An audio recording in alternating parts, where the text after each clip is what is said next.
మిత్రులందరికీ నమస్కారం ఫ్రెండ్స్ ఈ వీడియోలో ఎడ్యుకేషన్ కి సంబంధించి పబ్లిష్ అయిన అన్ని ముఖ్యమైన వార్తా న్యూస్ పేపర్ల న్యూస్ గురించి క్లారిటీగా ఈ వీడియోలో మనం చూద్దాం.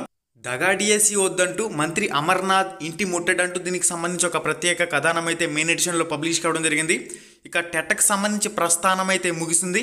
2024 టెట్కి సంబంధించి ఫీజు పేమెంట్ కంప్లీట్ అయింది. అదేవిధంగా ఆన్లైన్ సబ్మిటెడ్ అప్లికేషన్ల లాస్ట్ డేట్ అనేది 18వ తారీఖు ఇచ్చారు కాబట్టి ఆన్లైన్ అప్లికేషన్లు కూడా కంప్లీట్ అయ్యాయి. డిఎస్సికి సంబంధించి లాస్ట్ డేట్ వచ్చేసరికి ఫీజు పేమెంట్కి సంబంధించి 21, ఆన్లైన్ సబ్మిట్ అప్లికేషన్లకు సంబంధించి లాస్ట్ డేట్ అనేది డిఎస్సికి సంబంధించి 22వ తారీఖు.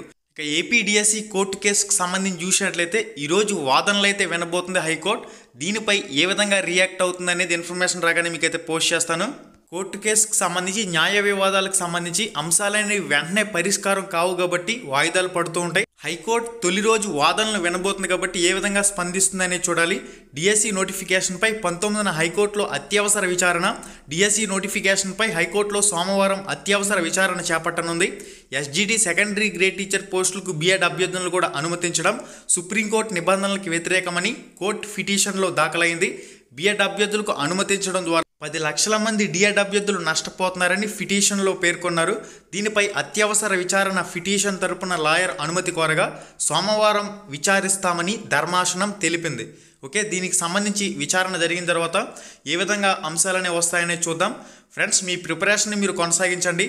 కోర్టు కేసుకు సంబంధించి అంశాలనేవి జాప్యంతో కూడుకున్న అంశాలు, అంత స్పీడ్గా కొలిక్కి వచ్చే అంశాలు కాదు కాబట్టి మీ ప్రిపరేషన్ మీరు కొనసాగిస్తూ ఉండండి. జరగవలసింది జరుగుతూ ఉంటుంది. మనకి నెక్స్ట్ అప్డేట్ వచ్చేసరికి దగా డిఎస్సి వద్దు, మెగా డిఎస్సి ముద్దు అంటూ మంత్రి అమర్నాథ్ ఇంటి ముట్టడికి సంబంధించిన ప్రత్యేక కథనం మీరు ఇక్కడ స్క్రీన్ మీద క్లారిటీగా చెక్ చేసుకోవచ్చు. ప్రతి ఏటా జాబ్స్ క్యాలెండర్ డిఎస్సి ద్వారా 23,000కు పైగా టీచర్ పోస్టుల భర్తీ అంశాన్ని గాలికి వదిలేసి ఎన్నికలు సమీపిస్తున్న వేళ డిఎస్సి హడావిడి అయితే చేస్తూ ఉన్నారు. మనకి నెక్స్ట్ అప్డేట్ వచ్చేసరికి టీచర్ కొలువుల కళ నెరవేరేలా అని చెప్పేసి దీనికి సంబంధించి ఒక ప్రత్యేక కథనం అయితే పబ్లిష్ కావడం జరిగింది. 6,100 పోస్టుల భర్తీకి సంబంధించి మనకి ఏదైతే టీఆర్టీ అన్న డిఎస్సి అన్న ఒకటే.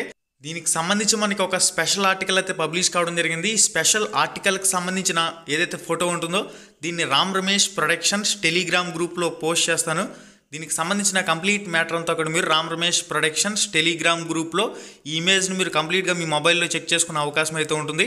దీంట్లో మెయిన్గా ఎస్జిటి సెకండరీ గ్రేడ్ టీచర్కి సంబంధించి కానివ్వండి, స్కూల్ అసిస్టెంట్కి సంబంధించి కానివ్వండి, ఏ విధంగా ప్రిపేర్ అయితే ఎలా ఉంటుంది కథ అనే దానికి సంబంధించి మనకి ఇన్ఫర్మేషన్ అయితే పబ్లిష్ చేశారు కాబట్టి ఈ article Ram Ramesh productions Telegram గ్రూప్లో పోస్ట్ చేస్తాను. అక్కడి నుంచి చెక్ చేసుకోండి. లింక్ డిస్క్రిప్షన్లో ప్రొవైడ్ చేస్తాను. ఈ వీడియో టైటిల్ మీద టచ్ చేయగానే కిందకు ఒక పేజ్ అలా ఓపెన్ అవుతుంది. అక్కడి నుంచి కూడా మన టెలిగ్రామ్ గ్రూప్లో మీరు వెళ్ళి ఈ ఆర్టికల్ని అయితే చెక్ చేసుకోవచ్చు. మన యూట్యూబ్ ఛానల్లో రికార్డెడ్ వీడియోస్ కానివ్వండి, మోడల్ పేపర్లకు సంబంధించి ప్రీవియస్ ఇంపార్టెంట్ బిట్స్కి సంబంధించి టాపిక్ వైజ్ 3rd క్లాస్ నుంచి 10th క్లాస్ వరకు కూడా అన్ని సబ్జెక్టులు కవర్ చేసే విధంగా లైవ్ ఎగ్జామ్కి సంబంధించిన సెషన్లో మీరు కంప్లీట్గా చెక్ చేసుకోండి. ఆ వీడియోలన్నీ కూడా మీ ప్రిపరేషన్లో ఒక భాగంగా ఉపయోగించుకోండి. ఇక టెట్ 2024 అప్లికేషన్ల శకం అయితే కంప్లీట్ కావడం జరిగింది. 2024 టెట్కి సంబంధించి ఫీజు పేమెంట్ అనేది 17వ తారీఖున క్లోజ్ చేశారు. ఆన్లైన్ అప్లికేషన్లకు సంబంధించి 18వ తారీఖున క్లోజ్ కావడం జరిగింది. ఓకే గైస్, ఇది ఆన్లైన్ అప్లికేషన్లకు సంబంధించి అఫీషియల్ వెబ్సైట్లో చూసినట్లయితే టెట్కి సంబంధించి ఆన్లైన్ అప్లికేషన్ల ప్రాసెస్ అయితే కంప్లీట్ అయింది.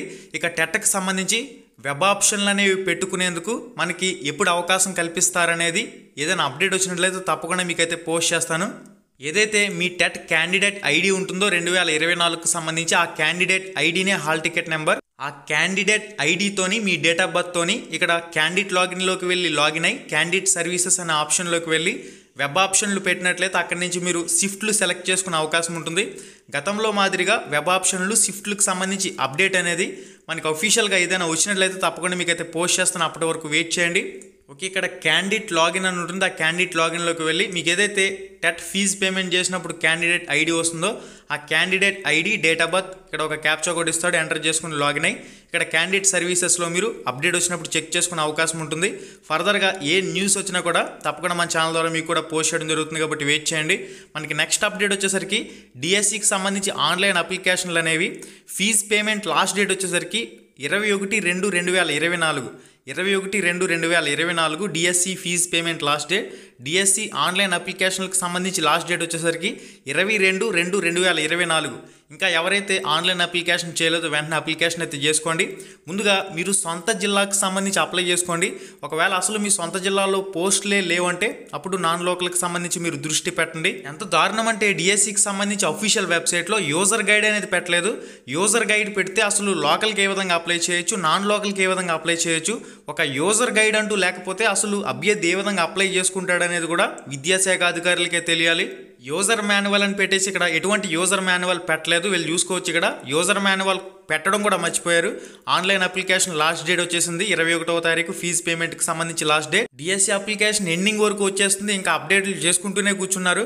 ఒక పక్కన ఫస్ట్ రోజు అప్లై చేసిన వాళ్ళకి ఈడబ్ల్యూఎస్ ఆప్షన్ లేకుండా చేశారు, మళ్ళీ ఇప్పుడు ఈడబ్ల్యూఎస్ ఆప్షన్ తెచ్చారు. తర్వాత నాన్ లోకల్ అంటున్నారు. ఈ నాన్ లోకల్ ఆప్షన్ అనేది పక్క రాష్ట్రాల వాళ్ళకి సంబంధించి మీరు ముందు ఆన్లైన్ అప్లికేషన్ మీ సొంత జిల్లాకు సంబంధించి చేసుకోండి. మీరు ఏ జిల్లాకి లోకల్ అవుతారని చెప్పేసి అడుగుతుంది కాబట్టి మీ సొంత జిల్లాకు సంబంధించి ముందు ఫీజు పేమెంట్ చేసుకుని అప్లై చేసుకున్న తర్వాత ఎక్స్ట్రాగా మీరు రెండో అప్లికేషన్ అప్లై చేసుకోవాలంటే అది నాన్ లోకల్కి సంబంధించి అప్లై చేసుకునే ప్రయత్నం చేయండి తప్ప ముందు లోకల్కి సంబంధించి మాత్రం అప్లై చేసే ప్రయత్నం చేయండి. మీకు రెండో అప్లికేషన్ కింద మీరు సెకండ్ అప్లికేషన్ వేయాలనుకుంటే అప్పుడు మీరు నాన్ లోకల్కి సంబంధించి అప్లై చేసే ప్రయత్నం అయితే చేయండి. రెండు అప్లికేషన్లు కూడా సబ్మిట్ అవుతున్నాయి. చాలామంది రెండు అప్లికేషన్లు కూడా సబ్మిట్ చేసిన వాళ్ళు ఉన్నారు. మరి హాల్ టికెట్స్ అనేవి ఇష్యూ చేసేటప్పుడు కేవలం రెండు పరీక్షలకు సంబంధించి రెండు అప్లికేషన్లు పెట్టినప్పుడు ఒకే రోజు హాల్ టికెట్స్ అనేవి ఒకే రోజు ఎగ్జామ్ వచ్చే విధంగా ఇస్తారా, లేదంటే ఆ రెండు అప్లికేషన్లకు సంబంధించి రెండు హాల్ టికెట్లు ఇస్తారా? ఇటువంటి విధంగా చాలా డౌట్స్ అయితే అభ్యర్థులకు ఉన్నాయి. ఇవన్నీ కూడా మీకు నాన్ లోకల్కి సంబంధించి క్లారిఫై కావాలంటే మీరు హెల్ప్ లైన్ నెంబర్లో మాత్రం కాంటాక్ట్ అవ్వాలి. వాళ్ళే మీకు ఫుల్ డీటెయిల్స్ అనేవి ఇవ్వాలి. ముందు మీరు లోకల్ జిల్లాకు సంబంధించి మీ సొంత జిల్లాకు సంబంధించి అప్లై చేసుకున్న తర్వాత మీరు ఎక్స్ట్రాగా 750 రూపాయల ఫీజు పేమెంట్ అనేది నాన్ లోకల్కి సంబంధించి చేసుకుని మీరు అప్లై అయితే చేసుకోవచ్చు. నాన్ లోకల్కి అప్లై చేసేటప్పుడు పక్క జిల్లాని సెలెక్ట్ చేసుకుని ఫీజు పేమెంట్ చేయాలా, లేదా నాన్ లోకల్లో పెట్టి ఫీజు పేమెంట్ చేయాలని చెప్పేసి కూడా చాలామందికి డౌట్స్ అయితే ఉన్నాయి. ఇక్కడ నాన్ లోకల్ అనే ఆప్షన్ సెపరేట్గా ఇచ్చాడు. ఆ నాన్ లోకల్ అనే ఆప్షన్ పక్క రాష్ట్రాల వారికి వర్తిస్తుందా ఏందనేది యూజర్ మాన్యువల్లో స్పష్టంగా మెన్షన్ చేయాలి. వాళ్ళు ఎటువంటి యూజర్ మాన్యువల్ అనేది విడుదల చేయలేదు. దీని ప్రకారం మీరు నాన్ లోకల్కి సంబంధించి పక్క జిల్లాకు అప్లై చేయాలనుకుంటే ముందు మీ సొంత జిల్లాకు అప్లై చేసుకున్న తర్వాత సెకండ్ ఫీజు పేమెంట్ చేసుకుని అప్పుడు మీరు నాన్ లోకల్కి సంబంధించి అప్లికేషన్ వేసే ప్రయత్నం చేసుకోండి. దీనిపై మీకు క్లారిటీ ఇవ్వాల్సింది విద్యాశాఖ అధికారులు, దీనిపై మీకు స్పందించవలసింది హెల్ప్ లైన్ నెంబర్లు. కాబట్టి ముందు హెల్ప్ లైన్ నెంబర్ల సలహాలు తీసుకుని తర్వాత మాత్రమే దీనికి సంబంధించి మీరు ప్రాసెస్ అనేది చేసుకోండి. ఇక క్వాలిఫికేషన్లకు సంబంధించి చాలామందికి ఎన్నిసార్లు చెప్పినా మళ్ళీ అడుగుతూ ఉన్నారు. మీరు ఏపీడిఎస్సి వెబ్సైట్లోకి వచ్చి ఫీజు పేమెంట్ ఆప్షన్ సెలెక్ట్ చేసుకుని కొన్ని డెమో డీటెయిల్స్ అడుగుతుంది. ఇక్కడ ఆ డీటెయిల్స్ అనేవి ఇచ్చుకుని పోస్ట్ సెలెక్ట్ చేసుకుని ఆ పోస్ట్ ఇక్కడ ఓపెన్ చేసుకోండి. వెంటనే మీకు క్వాలిఫికేషన్ చూపిస్తుంది. ఓకే, మీరు ఒక డెమో కింద క్వాలిఫికేషన్లన్నీ చెక్ చేసుకోవచ్చు. వెబ్సైట్లోకి వచ్చి ఫీజు పేమెంట్ ఆప్షన్ చెక్ చేసుకుని ఈ విధంగా పోస్ట్ సెలెక్ట్ చేసుకుంటే ఏ పోస్ట్కి ఏం క్వాలిఫికేషన్ అనేది ఇక్కడ మీకు చూపిస్తుంది. చూడండి, ఫర్ ఎగ్జాంపుల్ ఇక్కడ మీ అందరికీ అర్థం అవ్వాలనే ఉద్దేశంతో నేను సెలెక్ట్ చేసి చూపిస్తున్నాను. చూడండి, ఇక్కడ ట్రైనడ్ గ్రాడ్యుయేషన్ టీచర్ సెలెక్ట్ చేశాను. ఇక్కడ మీరు ఏ క్వాలిఫికేషన్ ఉన్న పోస్ట్కి అప్లై చేయాలంటే ఆ పోస్ట్ మీద క్లిక్ చేయండి, వెంటనే క్వాలిఫికేషన్ డిస్ప్లే చేస్తుంది. ఇక్కడ చూడండి, ట్రైనడ్ గ్రాడ్యుయేషన్ టీచర్కి సంబంధించి నాన్ లాంగ్వేజెస్లో ఇక్కడ మ్యాథమెటిక్స్ సెలెక్ట్ చేశాను. దానికి సంబంధించి క్వాలిఫికేషన్ అనేది ఇక్కడ డిస్ప్లే అవుతుంది. ఈ విధంగా మీరు అర్హత ఏ విధంగా చెక్ చేసుకోవాలనేది ఫస్ట్ ఆఫ్ ఆల్ ఇక్కడ ఫీజు పేమెంట్లోకి వచ్చి చెక్ చేసుకోండి.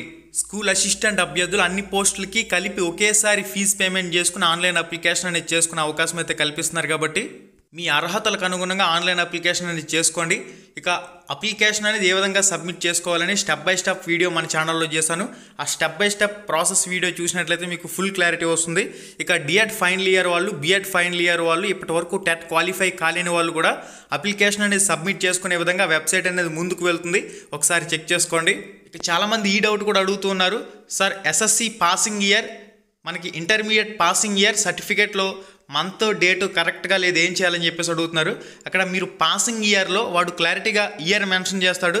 డేటు మంత్ మీకు లేకపోతే మీ రిజల్ట్ డేట్ ఏదైతే ఉంటుందో మీకు ఎస్ఎస్సికి సంబంధించి రిజల్ట్ డేట్, ఆ డేట్ ఆ మంత్ వేసుకుంటే సరిపోతుంది. ఇయర్ మాత్రం మీరు కరెక్ట్గా ఇచ్చుకోండి. ఇయర్ కరెక్ట్గా ఇచ్చుకుంటే సరిపోతుంది. ఎస్ఎస్సి డేట్ ఆఫ్ పాసింగ్ దగ్గర రిజల్ట్ డేట్, రిజల్ట్ మంత్ మీరు ఇచ్చుకున్నా కానీ ఎటువంటి ప్రాబ్లం అనేది ఉండదు. ఇక టెట్కి సంబంధించి ఆన్లైన్ అప్లికేషన్ ప్రాసెస్ కంప్లీట్ అయిపోయింది కాబట్టి టెట్కి సంబంధించి అంశం పక్కన పెట్టండి. మీరు చిన్నపాటి మిస్టేకులు చేసినా, ఏవైనా మిస్టేకులు చేసినా అవన్నీ కూడా వదిలేయండి. ఇక డిఎస్సికి సంబంధించి ఆన్లైన్ అప్లికేషన్ చేసుకునేటప్పుడు మాత్రం జాగ్రత్తగా చేసుకోండి. డిఎస్సికి సంబంధించి ఆన్లైన్ అప్లికేషన్ చేసుకునేటప్పుడు మెయిన్గా పెద్ద మిస్టేకులు డేట్ ఆఫ్ బర్త్లో కానీ, మీరు physically handicapped candidate option yes పెట్టకపోయి నో పెట్టేయడం కానీ, ఇటువంటి విధంగా రిజర్వేషన్కి సంబంధించి ఆప్షన్లు కానీ, మీరు ఏదైనా డిఎస్సికి సంబంధించి తప్పు పెట్టి అప్లై చేసినట్లయితే డిఎస్సికి సంబంధించి 750 రూపాయలు ఫీజు పేమెంట్ అనేది మళ్ళీ చేసుకుని మళ్ళీ కొత్తగా అప్లై చేసుకునే అవకాశం ఉంది. కాబట్టి హెల్ప్ లైన్ నెంబర్ని కాంటాక్ట్ అయ్యి వాళ్ళ సలహా తీసుకుని కొత్తగా అప్లై చేయమంటే మళ్ళీ అప్లై చేసుకోండి. ఓకే గైస్, ఇది డిఎస్సికి సంబంధించిన అప్లై లాస్ట్ డేట్ ఫీజు పేమెంట్కి సంబంధించి 21వ తారీఖు. కాబట్టి మీరు ఇంకా ఎవరైతే అప్లై చేయలేదో వెంటనే అప్లై అయితే చేసుకోండి. 21వ తారీఖు వరకు వెయిట్ చేయకండి. ఎట్టి పరిస్థితుల్లో 20 లోపే మీరు 20 ఈ లోపు ఫీజు పేమెంట్ చేసుకునే ప్రయత్నం చేయండి.